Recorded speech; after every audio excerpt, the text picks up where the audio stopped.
One of the coolest things is the anti-theft device here. Because if you just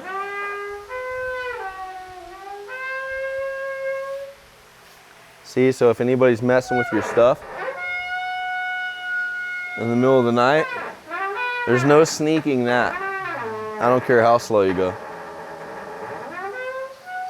You know?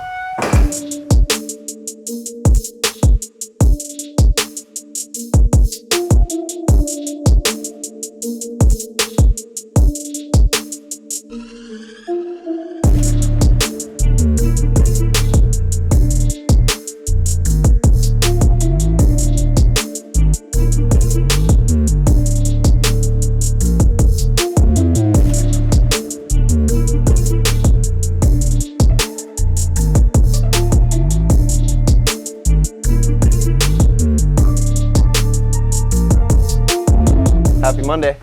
It's a Carrie update. It's time to talk about our Bronco project. Are you ready? All right, last time we were doing this, we talked about the big monster truck radius arm, which is our tire swinger. This thing is in. I have one of these tires off just because I've been working on the tin work here, but everything is stacked. Everything's set up for 40s. These are 39s, but an actual true race 40 fits on here. You can see this thing's been kind of reconfigured. You know, it just used to have different, I think it used to bend in, or, oh, you know what it did? It went, the straight tube went up, and then this one bent and went like in off plane and into it, and it had like a upper capture. We talked about doing this kind of clamshell. I don't even think a clamshell is the right thing, but you know, this kind of a hitch capture. We got a big pin sitting here. This is just a McMaster quick release. This thing will go in through the bottom. We'll sit there. I don't, you know, I've never seen these things fail. I don't think this is gonna fall out backwards, but the design cue here is this tire encompasses this whole thing. So you really can't put the pin in from here. You have to operate from the bottom. You can maybe see on this side the approach angle for this stuff.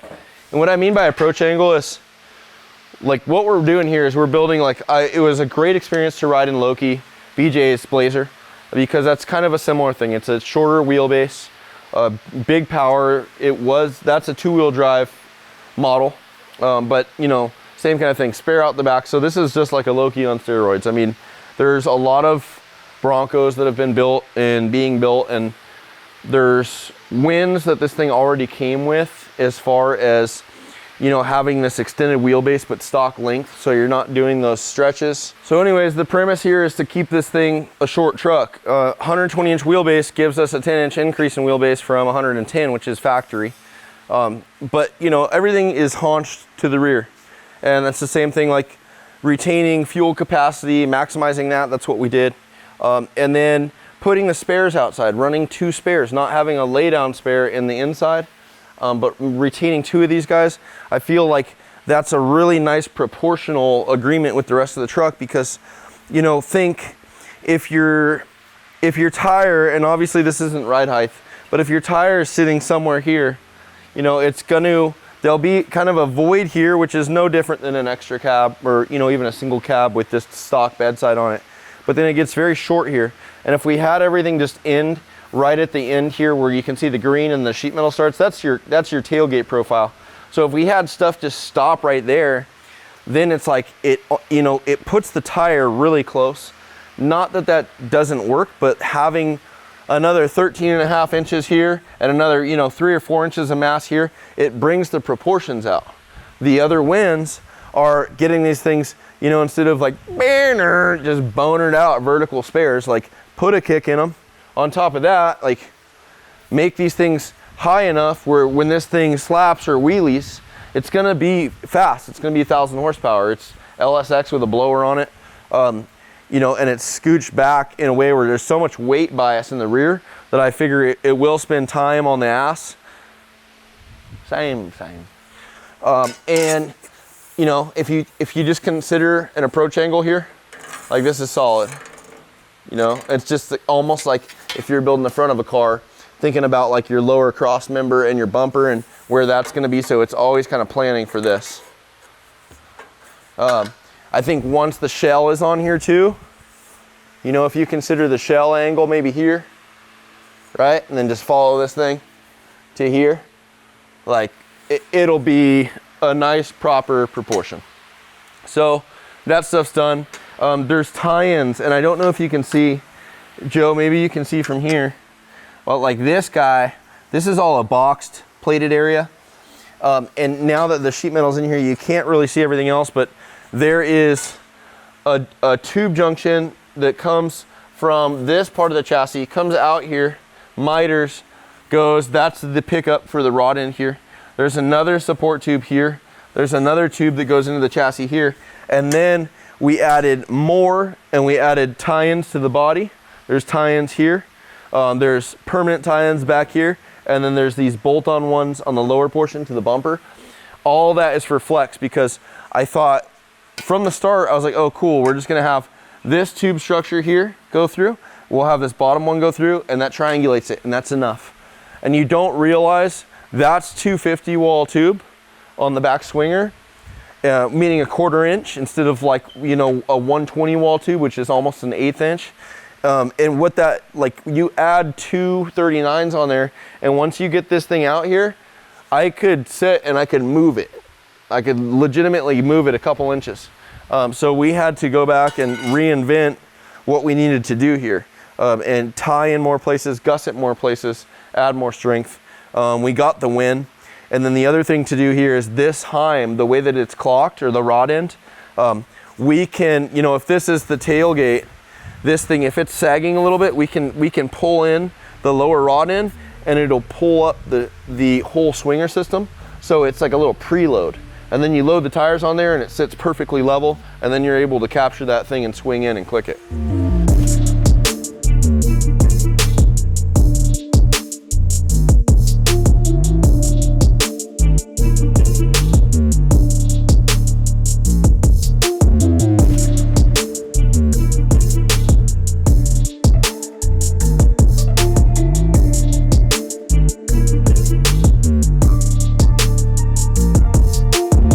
Things we wanted to address first, as much as I'd like to start the sheet metal on this thing, and I wanted to weeks ago, we really needed to get all of the heavy lifting done. And that it's the same, like if you think about constructing a pre-runner, it's the same kind of thing, like figuring out where your main organs are gonna be, build a skeletal system around everything, and then put in all wiring, plumbing, or your skin the thing, you know. And it's really like, you don't want to be doing sheet metal anywhere, because the sheet metal cover stuff compromises your work area, and it's also like, you know, you can't build on top of sheet metal because it's the weakest part. It's not structural. So like what you'll like notice in here is door bar stuff right off the bat. Obviously there's a big prominent drawn out X in here. This had, so like quick history on this thing. This thing was built, I think the LeDukes built this thing. It was silver and blue. It had like it almost looked like a Red Bull, like an OG Red Bull can, or a color scheme on a car. Initially it has like an OG cage. It wasn't bad fab work. It was just like your old school single pass stuff, 1.5 inch, 1.75 OD tube. And then it rolls. And then Solo puts in, like, it really looks like they cut the A-pillar off, because like the windshield tube is definitely the older stuff.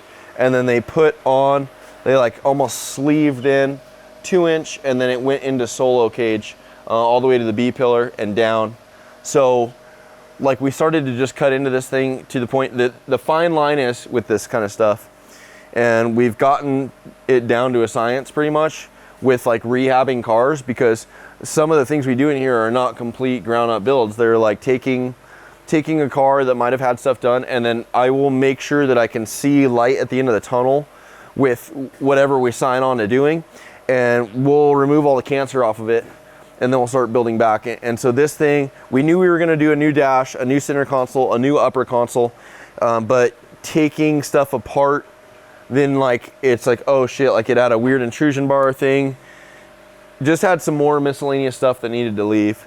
This is as good as we can get it without cutting the bottom floors out. that's the whole other can of worms. Like once these floors start to leave, you're just making your workload crazy. So, you know, there's obviously like various cuts in the body to add this. The number one suspect area that bends in a rollover every single time is impact to this corner. It's extremely important to have some kind of a support tube here. Like if you were going full bore on your pre-runner and you didn't give a shit about getting in or out of this thing, you go, I put bar here, I put bar here, and that's it. And that's fine, and that's great, especially for fiberglass trucks or fiberglass cab trucks. But with something where you do want ergonomics of making it easy to get in and out of the car, you got to figure out creative ways to make this stuff work. And that's the whole thing here is like, how can we get a win? You know, it's important to know that junction. That junction always will need some kind of support. You know, because the impact, like your chassis tie-ins, you always want to try to run things where the junction leads into another junction, and so they all kind of work in congruency where they tie in. And so that junction we saved with this tube goes down. We'll look under here. This tube transfers all of its load down into the trailing arm mount and back over into the A-pillar and to the top of the radius arm mount. So like it's all triangulated in the most minimalist way, where like you can really easily start to get too many tubes in a truck. And the best thing to do for that is just to start like looking further. I call it drawing through, right? It's just the same as if you were sketching a truck, or say you were drawing your roll cage design on a piece of paper. Instead of like going, point A, oh, put it right there, and then put another one here. Like think about like, what if you were doing big hits? Like what if you're drawing through? And that's why like some of our big X's in the chassis, like you'll notice it's a theme with the chassis stuff we do, is they're very drawn out, and they usually will go from driver side to passenger side, and they'll span, you know, different planes. And that tie-in, the more longer runs of triangulation you can get, the more rigid the chassis itself is going to be, right? Because the chassis is not just built, if this is the front and this is the rear, the chassis is not just built to impact like this, but you got to think about when you have corner hits, these things twist. They twist like crazy. And it's more often than not that those are the impacts that fuck everything up, is the corner hits. Either way, either even landing on the back and then slamming, because even if you land on the back, your front's gonna come down and that's gonna slap. And it's never consistent. Like, I mean, you can bomb whoop straight and that's fine, but that's the easy way. It's always those sketchy G-outs that are, you know, deeper on one side that really test the car. So, you know, trickling that back to what we're talking about, it's just important to try to find flow, to try to not have dead tubes. And then this, you know, that's what I always talk about, is like going back to that, is this part, like the car always wants to crunch here, and it always wants to bend that area. And so like if you're building, the older trucks are essentially a stronger structural design if you were just following the pillar, because the pillar's not as vertical, or it's not as horizontal as like say a newer Silverado. You might have a pillar like this, right? Your windshield might have this crazy angle. So how much easier is if you had a tube here and you had a tube here, how easy is it to press that down and bend it, versus if you had something that's closer to 90 to press down and bend it. So you do get a win, but no matter what, like I would opt for this anytime you get chassis, like creativity or, you know, structural builds where you need to think about that.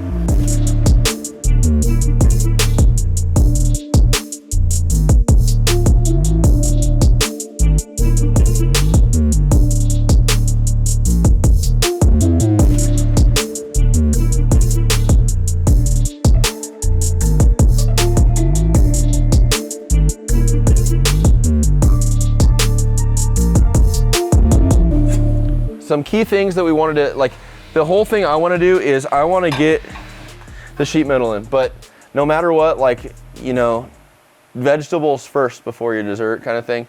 And it's like, we need to get all the structure in before we start building on top of it, like I covered. So part of that is, again, talking about tie-ins here, like there is an X that starts here. This profile, obviously, like you could definitely call this a dead tube if you wanted to, right? Or this junction, because that just stabs to here. But really, for what we have here, that works. And the reason that these are higher is because the upper links, when this thing's at full compression, this is the same plane, just a tad bit above the upper links. So like we couldn't run these where you'd want to, which would be the sweet spot right here. And it's fine because really this thing's acting as like a cross member, just a tie-in cross member. It's still doing the same stuff.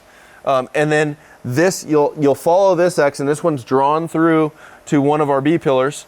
And then also it transfers here, it goes out to the runners, and then it also transfers deep into the frame, right? That whole portion is gonna also be where like we have a drive shaft loop on the X. And then you can just see like this is our seat mount. This whole thing, if you just imagine like we're gonna tin this where it won't be your typical tin where it's on the interior face or like the cabin face. I will tin this whole thing from the underside.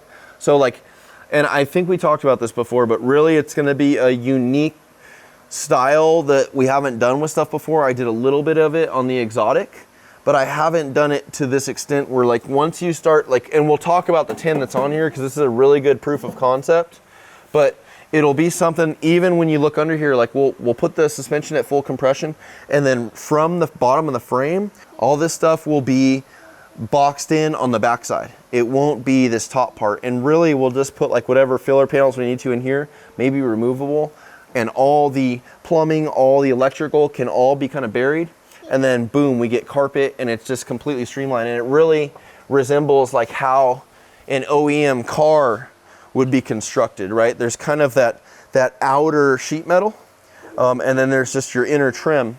And I don't want to, like I want to avoid doing double layers of things, but I think we'll just get a huge win once you look under here, and it's just like this completely formed modular area, and you can clean it so much easier. That's the thing, the functionality of it is like, you know, just again, and I know I've done this before, and I apologize for repeating myself, but if I like look at how fun you want to like, oh cool, put a panel here, oh sweet, oh do this one, and it's so easy. I get that part of it, and it's something you almost, your brain just impulsively wants to do instead of doing it the other way. But if you think about like if I'm putting panels on this stuff, and like, you know, a great reference is this surface. If I'm going on the top inside surface, then the bottom side where all the elements, all the mud, debris, everything kicks up, it literally can creep into the crevice, like into where the tube like tightens and tensions into the sheet metal, and it's just a nuisance to clean.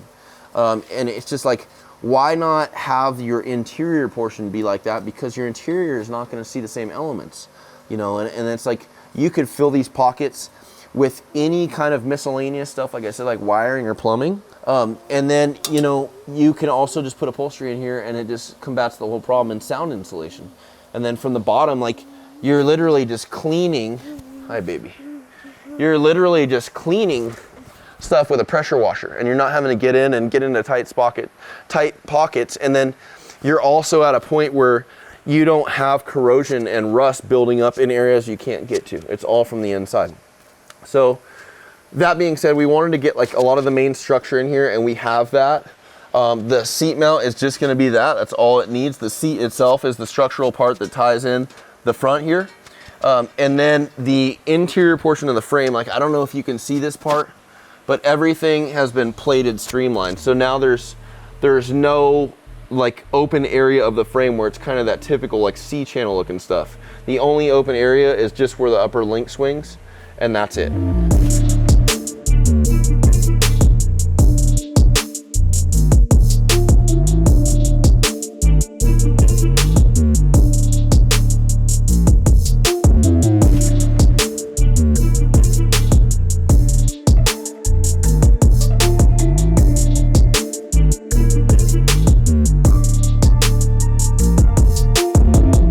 Follow the door bar down on the secondary A pillar.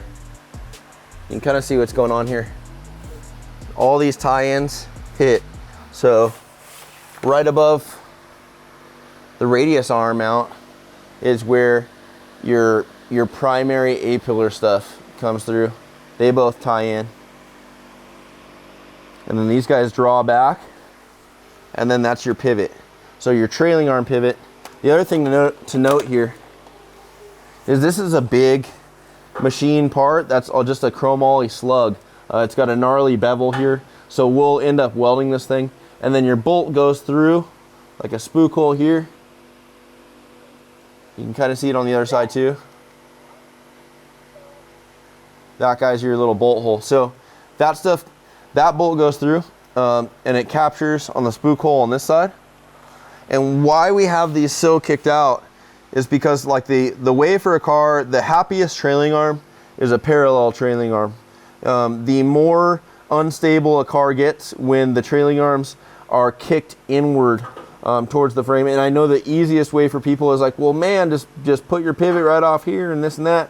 And understood, but if you have the creative liberties and the freedom from doing this right the first time, then you can just kick these things out and get them parallel and get them in line, and it really creates a stable track with the car. Something else to note too here is this hoop.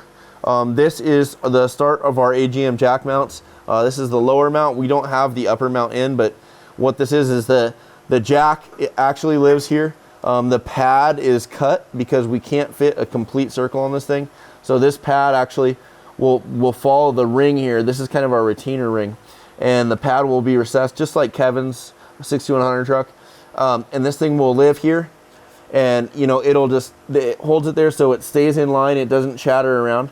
But really this thing will come out and it'll go down 30 or 36 inches from here down, and it'll lift the whole truck up. So the mount, you can see it's kind of still tied in here, and it's not all the way done.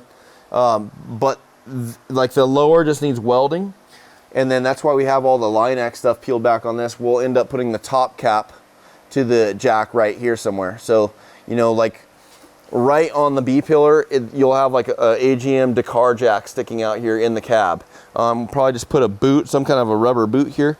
But really what's gonna happen is when you activate that setup, this whole side of the truck will lift up, and it'll lift both the front and the rear tires off the ground. You can change out a spare, or you can check something, or you could even adjust your shocks.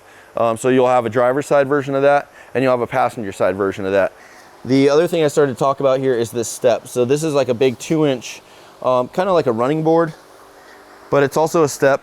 And this is built into the chassis, and then it's got this kind of notched out. Thank you.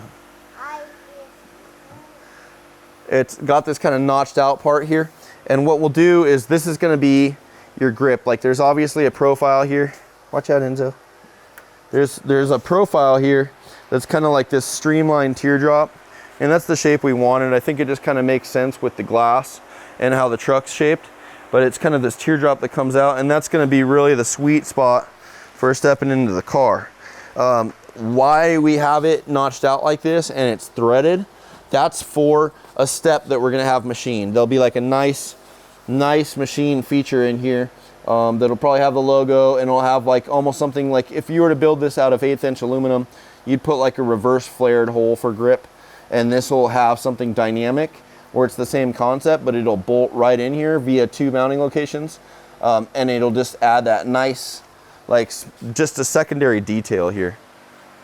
Since we're already under here, I'm gonna kind of go through the frame plating, and I'll give you a better perspective on the X, but you can see this is a pretty extensive tie-in as far as like, right, like your radius arm mount here, and then going up A pillar, second A pillar, traversing all the way back, trailing arm integration, and then back up to the B pillar. So there's a lot under there besides just that frame rail, and it's all, you know, it's all working harmoniously with the structure, right? Because your pivots, which like especially a radius arms see an extreme amount of pull and impact. They not only push in, but they push back.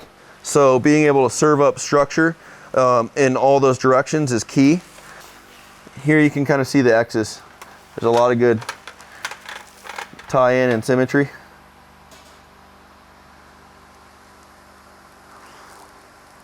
And you can see this is our main, so this is our big transfer case, and you can see all the cleanup on the frame, right? So this overlay, there was nothing here before, so we just like, this was just kind of open cavity where the C channel was, or just the frame.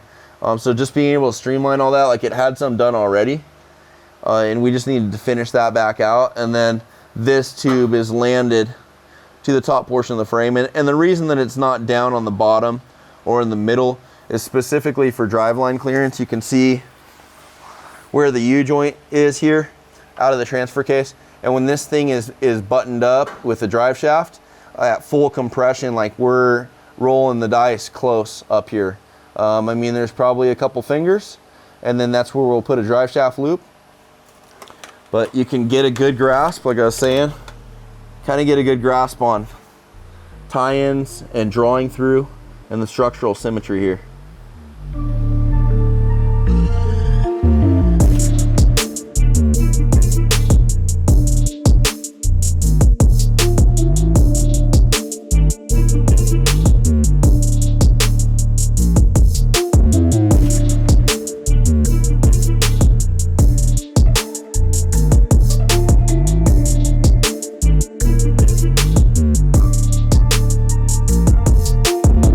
All right, so you guys can kind of see I started on the sheet metal back here.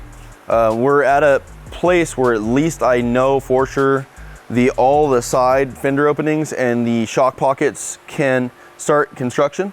We do need to do the jack mount pump going behind the third seat. That needs to go in there. And I think what we'll do is we'll close this off. And by the time I get both of these closed off, if we have to do anything more intensive as far as welding or working inside the car, we'll just leave the middle open. And if we get everything clear back there and we build up the back wall, maybe we do the partitions where we put the actual shell on, just solidify anything that's going to be something intensive. It's a lot easier to stand and work and pop through and stand in there than it is to like be crouched or on your knees or, you know, just in a precarious position. So that's it right now. We will cover this next update. I hope you guys enjoyed this. If you have any questions or comments, leave them. We'll read them, and have a great day. Like, comment, subscribe.